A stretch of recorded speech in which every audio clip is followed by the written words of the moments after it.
Hello everyone.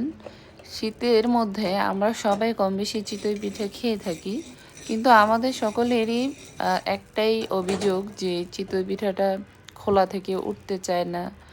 তো আমরা যেটা করতে পারি, আমরা কিন্তু মাটির হাঁড়িটাকে ননস্টিক করতে পারি। ননস্টিক করার জন্য প্রথমেই হাঁড়িটার মধ্যে পরিমাণ মতো লবণ দিয়ে খুব ভালোভাবে জাল করে লবণটাকে পুড়িয়ে নিতে হবে। দেখতেই পেরেছেন, আমি কিন্তু লবণটাকে একদম কালো করে ফেলেছি, পুড়িয়ে ফেলেছি। এর চেয়ে বেশিও পোড়া যায়, কিন্তু আমার মনে হয়েছে এইটাই যথেষ্ট। আর আমি কিন্তু ঠিক এভাবেই সবসময় চিতই পিঠাটা তৈরি করে থাকি এবং খুব সুন্দরভাবে উঠে আসে।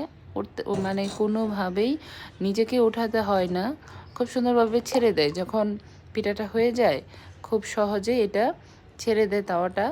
আর এই টেকনিকটা আপনারা ফলো করতে পারেন, আশা করি আপনাদের উপকারে আসবে।